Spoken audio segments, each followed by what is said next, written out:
Thanks for joining us. I'm Paula Eben with a WBZ News update. Our top stories. The judge in the Karen Read murder trial says she will consider moving the case to another courtroom.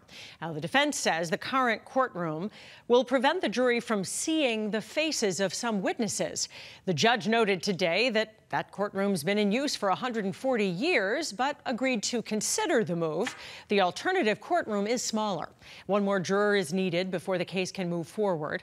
Read is being tried in the death of her boyfriend, Boston police officer John O'Keefe. The defense claims other people killed him and that Read is the victim of a cover-up. A fire burning right now at a home. You can see thick smoke in the air, sky high over the scene. This is Central Avenue in Newton, a 2.5-story house. Witnesses told our photographer that this home has been under renovation. It's unclear if anyone was there at the home when the fire began or how it started. We do have a crew on the ground gathering more information. We'll bring you the latest as we learn more right here on CBS News Boston. And WBZ has confirmed a stabbing inside TechBoston Academy. We do not know if the victim is a student, but police say the injuries are not life-threatening.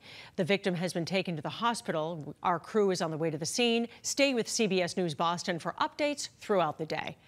We've got a cloudy, gloomy day across New England with some showers. Let's get a check of the forecast now with meteorologist Jason Michael. Mild conditions outside this Wednesday afternoon, Paula. Widespread 50s and perhaps even some 40s. For the rest of the afternoon, we'll kind of flirt with the upper 50s and perhaps even low 60s, but there are some rumble chances back into the forecast. Good news, though, for us friends, rain chances go away. Certainly by the end of the week, heading into the start of the weekend. We'll be around 60 degrees later on today, courtesy of that warmer air that's going to be moving in just before the cold front later on this afternoon. 50s in the east, so a lake breeze is going to be likely, but notice the 40s eventually becoming the 30s overnight tonight.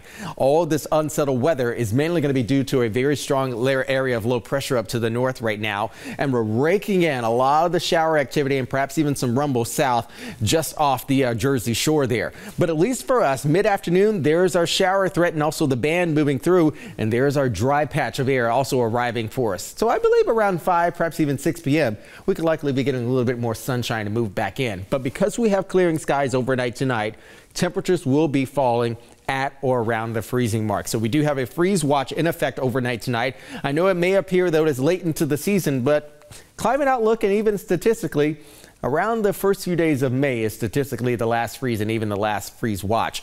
In terms of the temperatures overnight, we'll be having some 20s and even some 30s.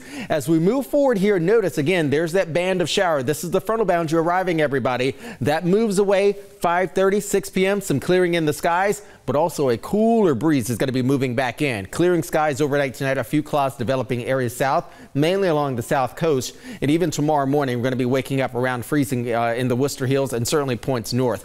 11 a.m. still in the low 40s, but with that breezy northerly wind, it'll likely feel like the upper 30s across the board here. So again, the end of the week, Thursday, Friday, and perhaps even Saturday, beautiful dry conditions, but also a lot of sunshine. How about a little bit of a climate outlook? Okay, so we by and large may have just be right in the split middle between the warmer days, warmer than average, and the cooler than average days. The end of the week and even next week, we start to trend towards warmer weather moving back in, and this is the 8 to 14 day outlook. So let's speaking specifically about the next couple weeks.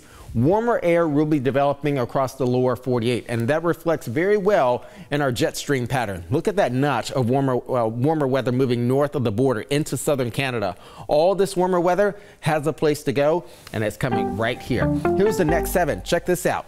50s for tomorrow, 50s expected on Friday, 60s for us on Saturday, almost at 70 degrees on Sunday. Now, Sunday will carry with it a bit of a spot shower, but even by Monday and Tuesday, we are safely making it into the lower 70s in the urban core, in the interior areas, and even points north across the state line into southern Vermont and even southern New Hampshire, Paula, will easily be in the mid to upper 60s. Sounds good. Sunshine. All right, Jason, thanks. I'm Paula Eben. This has been a WBZ News Update.